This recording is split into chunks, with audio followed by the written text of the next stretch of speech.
আপনারা যারা এই দেশের পর্যটন শিল্প নিয়ে চিন্তা করেন, এই তাদের জন্য এই ভিডিও আর কি।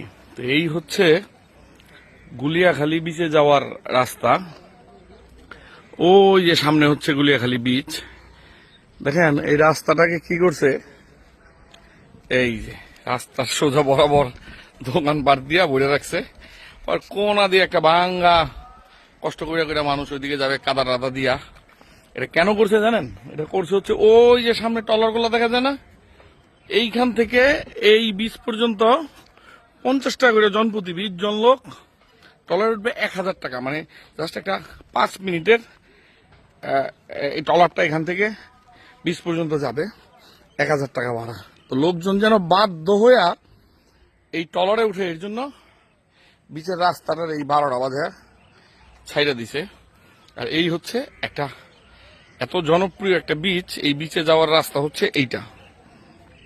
এই হচ্ছে আমাদের দেশের পর্যটনের অবস্থা। মোটামুটি নিশ্চিত থাকেন যে এই দেশের পর্যটন শিল্প কখনো আসলে গ্রো করবে না।